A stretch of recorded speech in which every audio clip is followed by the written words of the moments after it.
Morning, Will. Oh, look at this, look. The old postman ain't got the strength to open the letterbox. Reckon he's having a scene with Wanda Pickles next door. Say no more.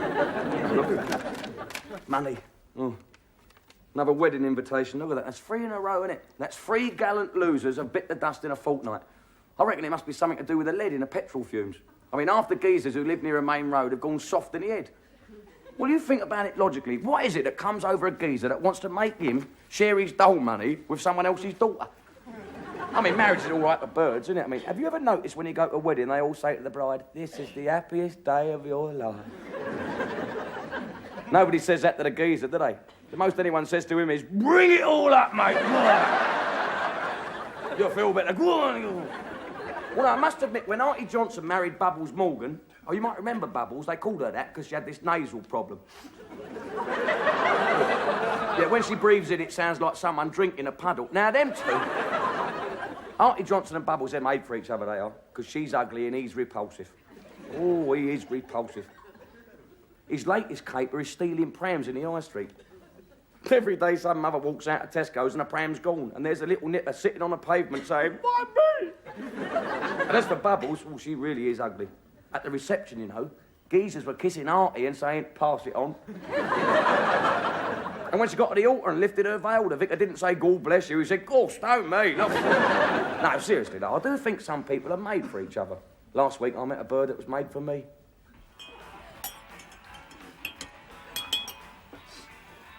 Hello. You're going to meet a tall, dark stranger.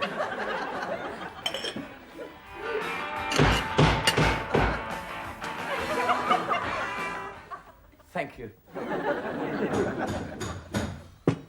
Good blimey. Oh, that's a Boston Strangler. I'll send him up. Oh, hello. You're not dark. You're not Mr. Wilkins. Oh, brilliant. That's broke my dream, that has. I had this dream that this wonderful bird turned up and revealed to me the secrets of my birth. Well, at least I now know I'm not Mr. Wilkins. Thank you, thank you. I am an official of the local welfare department. Oh, that'll do nicely. And I am very busy. Is there a Mr. Wilkins living here? And if you're trying to make some sort of impression on me, a straight yes or no scores double. No. There, that didn't hurt, did it? Would you like to come in? Come in a minute. When I said, no, what I really meant was yes, I have got a Mr. Wilkins. Look, Mr. London, Jim London. You can call me Jim till we get better acquainted. Look, Mr. London, it's like this. People have either got a Mr. Wilkins or they haven't. There is no halfway. Which would you like to go for?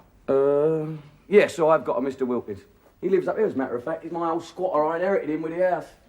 Funny enough, I've never known him as Mr. Wilkins. I normally call him other things, like... Do you mind? My tea's getting a bit cold. I'm not sure you're fit to be in charge of an old person.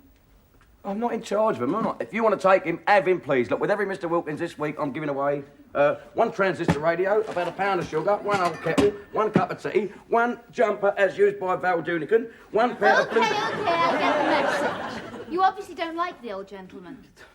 Well, I must have a soft spot for him. I mean, I've got a soft spot for him. I save his life twice a day. Oh. Well, I decide to murder him and then change my mind. Being serious for a moment and putting aside your obvious pathological hatred for old people, can you just tell me, how is Mr. Wilkins? I'll do better than that. I'll give you a demo, love. Stand it. Ready? Eyes down. Well, that's how he is. I suppose you find that funny.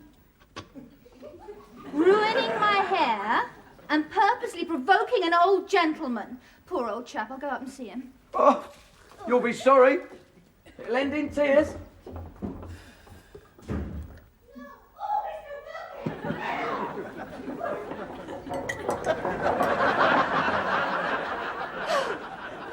I see what you mean. Whew, that was a close one. Yeah, well, I think you broke the world record for coming down them apples and pears. I must apologise for what I said. I see what you mean. Oh. You all right? Yeah, I'm sorry about the barnet. You want a cup of tea? Yes, please. No. All I try to do is make people happy. Oh. Well, I bet he won't get the smile up his face for a couple of weeks, and you've certainly cheered me up. Yes, look. don't mind me asking, I mean, why are you doing all this social work? I mean, surely a nice bird like you could be a model or something. Actually, I used to be a model, but all that hanging around topless in drafty studios, you can't imagine. Yeah. But, I mean, why social work? Well, it was my dad's idea. He thought it would be good experience, so I'd realise the value of money when I get my inheritance. Oh, Daddy got a few bob, has he? Was he a bent milkman? Does the name Guggenheim mean anything to you? Not Arnold P. Guggenheim, the millionaire philanthropist and part-time mole strangler. I'd better go, thank you. Oh, I was only joking. Look, drink your tea. Trying to cheer you up. The only Guggenheim I know is old Maury Guggenheim. He's got the pie and mash shop in the high street. Julie Guggenheim, heiress to the pie and mash empire. I don't suppose you'd like to come out with me one night and have a Chinese, eh? Oh, I'd love to. But we're so short-handed in the department at the moment. By the time I'm finished tonight, all I want to do is jump straight into bed. We can skip the Chinese. I don't suppose you fancy, helping me sort out the world's problems, do you? Well, what have I got to do? Oh, all sorts. Help people. Go around to old folks' homes and cheer them up a bit. Can't I just stand in Tesco's and smile at them as they go past? No. Look, I've got to go. If you change your mind, pop in and see me at the welfare office. It could be our lucky day. And thank you for listening. You are nice.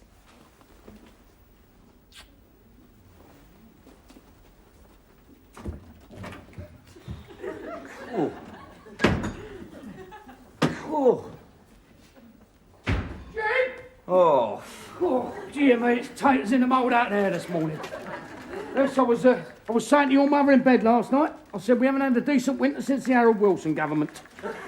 You two have really got a pillar talk off, Pat, haven't you? What's wrong about? Is that what you've come round here for? To reveal to me secrets of the boudoir and all that? No, your mother was chucking out a load of old rubbish this morning. Yeah, so now you're looking for somewhere else to stay. You don't shut your north and south and listen for a minute. I shall take this lot home again. Oh, sorry, Dad. What's in there? Well, like I said, your mother was having one of her grand clear-outs. I think it's a change of life. Hope it finishes soon whilst we've still got something left to sit on. So what do you want me to hide for you then? What's in there? Is that your chest expander kit or your inflatable Doris Day? These are a few items I managed to salvage for you, as a matter of fact. I thought old Jimmy will take me down and buy me a couple of pints down to Freemasons when he sees this lot. Oh, yeah? I don't think there's much you could get in that bag that will make me buy you 2 pints down to Freemasons. Go on, try me. There. Right? I bet you've often wondered what happened to him. You read me like a book, don't you? What is that? Oh, it's Muffin, isn't it? It's old Muffin. When you was a nipper, you wouldn't go to bed without him. No wonder I'm pulling some iffy-looking birds. I spent my formative years kipping with a 3-legged donkey. Well, now. Dear, oh dear. But that's brought the old childhood memories flooding back, isn't it? Yes, Dad, a magic moment. Yeah. Who's he?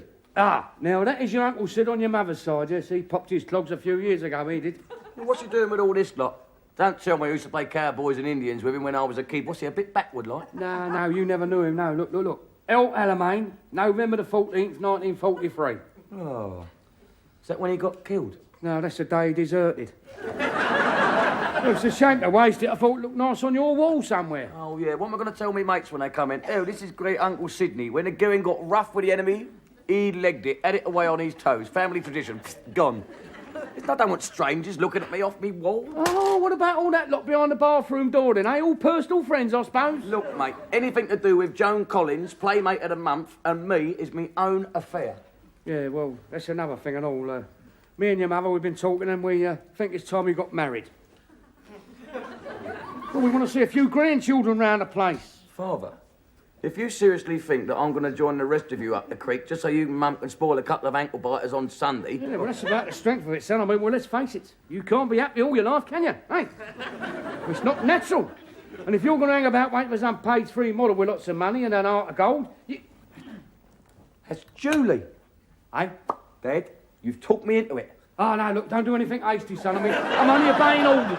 No, come on, I'm going to buy you a couple of pints down at Freemasons. Then I'm going to become a social worker, get married, and live the rest of my life on 3 pie and mash. Oh, my God, what have I done? My only current bun, I've driven him round the twist. I'll never forgive myself. No, honestly, Dad, you watch tomorrow. I'm going to start a new lease of life. Yes, of course you are, yes. Now, come on, let's go and get them couple of pints in before the geezers in the white coats get here.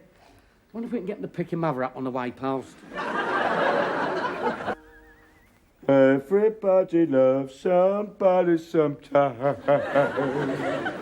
Hello, my dear. I am a social worker, and I see by my notes that you're only 17 years of age, newly arrived from Sweden with nowhere to live. Oh, dear, what a terrible thing. You'll have to go straight round to 17 Railway Terrace. I'll put the kettle on. We'll have a nice sauna and a rub down with a sporting life. Everybody loves her. Hold it right there, because yes, tonight, Jim London, this is your... All right. Have you never heard of knocking? Yeah, I was going to knock you for a fiver, eh, fixed? No chance. Oh. Well, in that case, while I'm thinking about it, what's all this ponced up like a bookmaker's clerk and shouting at yourself in the mirror? It's personal, mate, so I'll be obliged if you keep your big I suppose out of it. Oh, no, you've been nicked. Yeah, you've had your collar felt and you're going down to court to plead insanity. If you must know, Mush, I am going to be a social worker. Oh. I think insanity's best. I don't think they'll swallow that social worker stuff. No, straight up. I'm going to be a social worker, then I'm going to take onto myself a trouble and strife. Oh, now you are jesting. Blimey, he'd want to marry you. What's the name, Guggenheim mean anything to you? Guggenheim? What's her second name? That is her second name, you bird. Oh, no, I don't know any Guggenheims. Oh, I know old Maury Guggenheim's got the pie and mash in the High Street. Hang about, he's got a daughter, Julie. What does social work? Stroll on. You haven't. No, but I'm going to, and I thank you to keep your hand still when you're describing the woman I love. Stroll on will suffice. Hey, Jimbo! Yeah, Jimbo. Here, no, straight up. You've never cracked it with Julie Guggenheim. I used to go to school with her. She used to show you her knickers for half a Mars bar. Do you mind? Blimey, we was only in the juniors. Oh, that's all right then. I could never spare a whole Mars bar. You won't be told, will you? All right. I'll tell you something. You won't last 5 minutes in the welfare. You got no patience and no understanding. How do you know I've got no patience and no understanding? Because I'm your best mate, and you've hardly spoken a civil word to me in the last 5 minutes. It's because you're so thick, it's the only way to get through to you, isn't it? Oh, these old age pensioners what you're going to help, all ex-Brain of Britain champions, I suppose. All right, point taken. Well, I imagine I'm speaking to you. Be quieter. Oh, dear, you ain't got a clue, have you, eh? Look, I've come my way round half the welfare offices in London. I know what goes on. Listen, I'll mark your card for you, trust me. Mark Mick. Last time you marked my card, mate, was over that stuffed dog affair. Remember? I nearly got 6 months in a slam for trusting you. Well, blimey, you can't get porridge for interviewing a few old age pensioners, can you? With you around, mate, I can get porridge for breaking into a boiled egg. Look, sit down there and stop worrying. Right, now here's the form. Imagine that I'm a dear old lady what's come to be interviewed, right? Look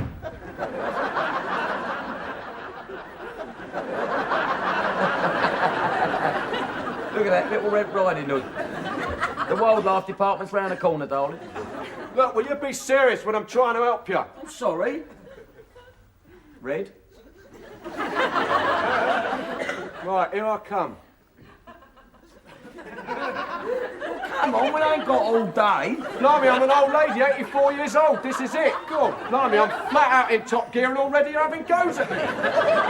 Can't you just sit down and get under starters orders and get on with it?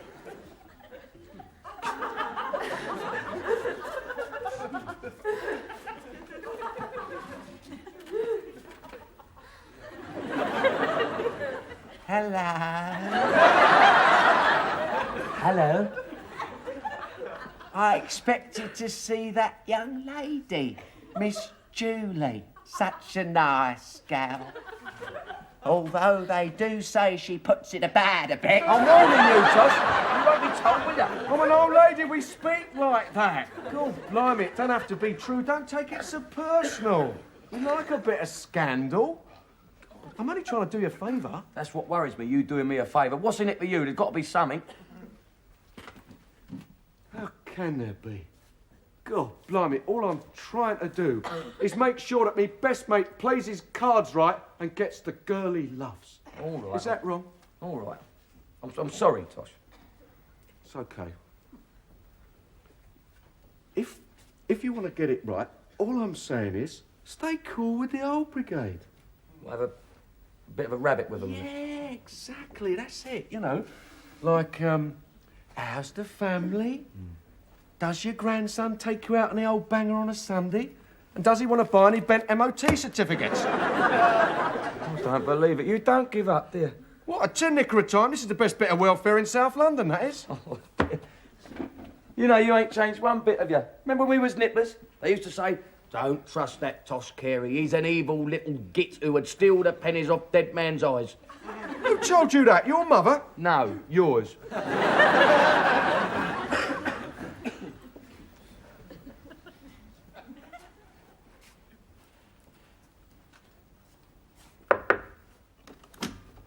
Oh, Jim, this is fantastic. I hoped you'd come. Look, I'm a bit busy at the moment. Can you hang about for a few minutes? Me? Can I hang about a few minutes? You're talking to one of the elite, mate. One of the 4.5 million. Maggie Thatcher's own. Jim London, licensed to hang about. I'll mix with the punters. See you soon. All right.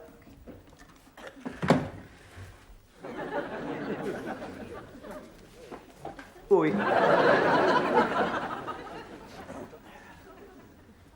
It's nice here, isn't it? Do you come here often? You won't get nothing coming in here all ponced up like that. What do you suggest then? A bluey green hat and a red frock? Do you mind if I have a look at your, the Lingfield runners in the linen draper? No, you can't. You're doing well, Jimbo. Good start.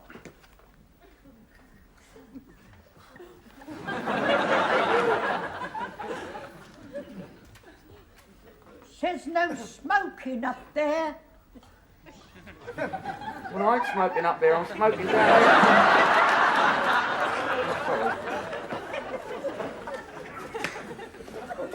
Hello, Timber. Still here, mate. What are you doing? I'm trying to get me leg across. What do you two want? Don't be like that, son. We happened to bump into each other in the Rose and Crown and we thought, let's take a stroll round the welfare, see how Jim's making up. Oh, God, these elephants drunk. Get him out of here. Yeah, come on, Ernie. Let's get down to bookies, mate. There's a better class of misery down there. Hang about. We're talking about butchers at my future daughter-in-law, and I. Where is she? That's her over there, look. In the hat and the red frock. She's working under the covers, you know. Stone me, she's uglier than your mother. Ernie. What? Ernie. That's Julie Guggenheim. Oh, yeah. That's a bit more like it, isn't it? Yeah. I'll never forget her face. To think I used to chuck her homework in a puddle. I must have been retarded. All right, you two, you've seen her now get on your bike. No. I want to give her my blessing or get a free pair of glasses or something. Sorry to keep you waiting, Jim. Well, if it isn't the great Tosh Carey, what are you after? A grant for buying Mars bars? They never forget. Filthy beast. Anyway, whatever you're after, you're not getting it. Oh, say that again, gorgeous. Brings back old memories. Here, look, you're in charge, Julie. Just can't you get rid of these two? Throw them out. I'm waiting for a note for a pair of glasses. Tosh? I've got to lead him about till he gets his glasses.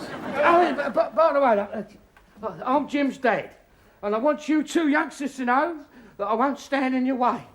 What are you talking about? Oh, I don't know. I know something. Someone's going to murder him if he don't shut up. Do you know what my two greatest assets are? My two greatest assets are my patience and my understanding, especially patience and understanding with older people. Oh, yeah, well, he can't help the way he is, love. He gets it all with his mother. She's a right ignorant moo, but obviously she makes someone a lovely mother-in-law. He's drunk. 10 out of 10.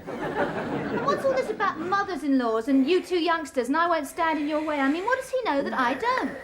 Nothing. He just says things like that. He's due back in the home any minute now. Here, listen, point taken. Say no more. If you want a nice, quiet wedding, that's all right by me. 'Cause I wear me plimsolls. This? Have you been telling people that you and me... Well, I'm speechless. I wish he was. Here, listen here. Oh, there's more, is there? Go on. Listen. Oh, shut up, Dad, for God's sake. Yeah, well, that's the point, isn't it? Religion. Look, now I'm a Christian, and your dad, he's a 4B2, isn't he? There's no problem. That's right, there's no problem. Goodbye. Thanks a bunch, Radio Bloody London. She's got a lovely action.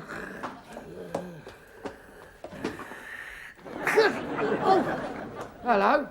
I better get them glasses quick. I think I've gone blind.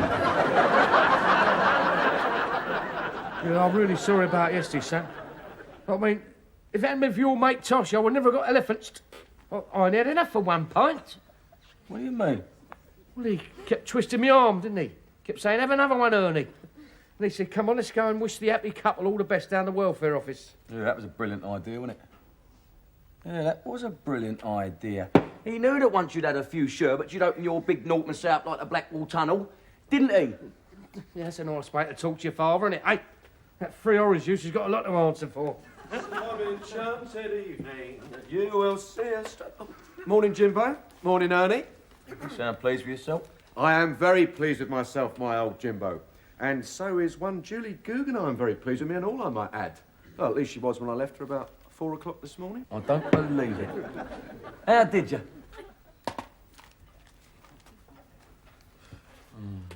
Stolen last night from Elephant and Castle Goods Depot. A lorry containing 4 tons of Mars bars. Laugh, we was laughing all night. With intervals for recreation, of course. Oh, you make a lovely cup of rosy, Jimbo. Marvellous, isn't it, eh? Nice, he's nicked me bird, he's nicked me bloody tea and all.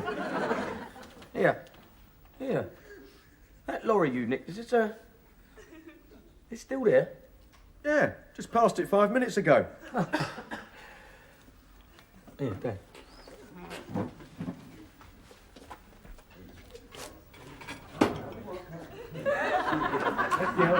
Take a bite. Right, yeah. Dad? What? Oh, yeah, right, yeah. Hey, no hard feelings, Jimbo. Hey, all's fair in love and war, mate. Yeah, where's the old fella gone then? I was just going to take that teacup for a little walk, that's all. Is he going round a twist? No, he's going round to Julie's, isn't he? And he's going to put that cup in the cab of that lorry you half-inched. Hey, that's got me prints all over it. All's fair in love and war, mate. I've got to get there before the old Bill find it. You better get on the starter's orders, mate. Get, set, go. Good night. Got his prints all over it. Oh, God, and Dad's. It's my bloody cup. Tosh!